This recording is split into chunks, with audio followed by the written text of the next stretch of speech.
মাতারবাড়ি তাপবিদ্যুৎ কেন্দ্রের জন্য ইন্দোনেশিয়া থেকে আনা মাটি মেশানো কয়লার চালান যে কোনো মূল্যে গছিয়ে দিতে সরবরাহকারী প্রতিষ্ঠান মেঘনা গ্রুপের পক্ষ থেকে তদবির করা হচ্ছে বলে অভিযোগ পাওয়া গেছে। এর আগেও মেঘনা গ্রুপের লাখ কোটি টাকা পাচার তদন্তে নেমেছিল এনবিআর। মাতারবাড়ি বিদ্যুৎ কেন্দ্রে কয়লা সরবরাহের জন্য চুক্তিবদ্ধ বাংলাদেশি প্রতিষ্ঠান মেঘনা গ্রুপের বেশ কয়েকজন কর্মকর্তা বন্দরে অবস্থান করছেন বলে জানা গেছে।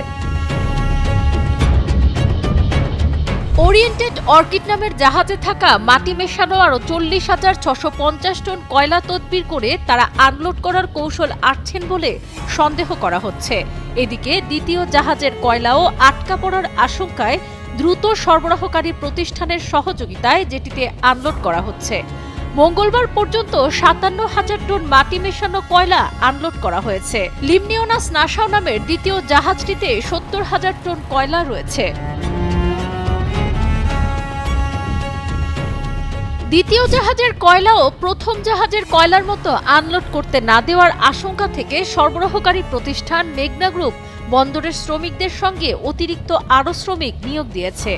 ভেজা ও মাটি মেশানো কয়লা আনলোডের সময় বেল্ট থেকে গড়িয়ে পড়ে যায়, সেসব তুলে দিতেই মেঘনা গ্রুপ অতিরিক্ত শ্রমিক নিয়োগ করেছে।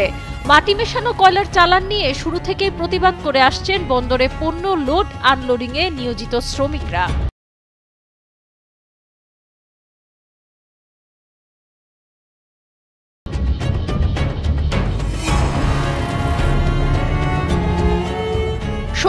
মার্চ 63,000 টন মাটি মেশানো কয়লার চালান নিয়ে কয়লা আনলোড করতে গিয়ে শ্রমিকরা তাতে কাদামাটি দেখতে পান। এ সময় বিষয়টি ম্যানেজ করতে তৎপর হয়ে ওঠেন মেঘনা গ্রুপের লোকজন।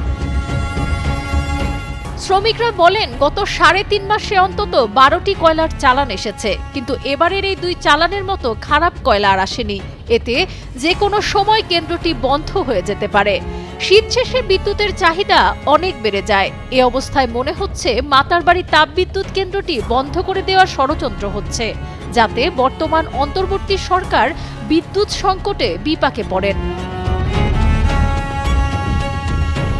শ্রমিকরা বলছেন, তাপবিদ্যুৎ কেন্দ্রটির সাবেক প্রকল্প পরিচালক আবুল কালাম আজাদ ছিলেন সাবেক ফ্যাসিস্ট সরকারের ঘনিষ্ঠ লোক। তার আমলে দুর্নীতি করে প্রকল্পে অন্তত 500 লোক নিয়োগ দেওয়া হয়েছে। এ কারণে মাটি মেশানো কয়লার চালান নিয়ে বিদ্যুৎ কেন্দ্রের অনেকেই নীরব। এদিকে মেঘনা গ্রুপের অনিয়ম জালিয়াতির বিস্তারিত তুলে ধরে গোয়েন্দা প্রতিবেদন এনবিআরকে দেওয়া হয়েছে প্রয়োজনীয় ব্যবস্থা নেওয়ার জন্য। গত বছর 20 জুন এনবিআর চেয়ারম্যান বরাবর প্রতিবেদনটি পাঠানো হয়।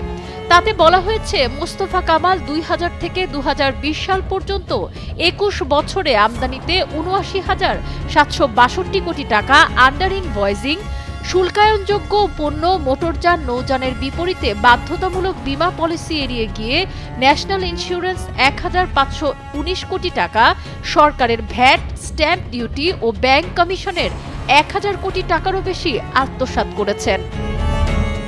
সাবরিনা কাজী, কালের কণ্ঠ।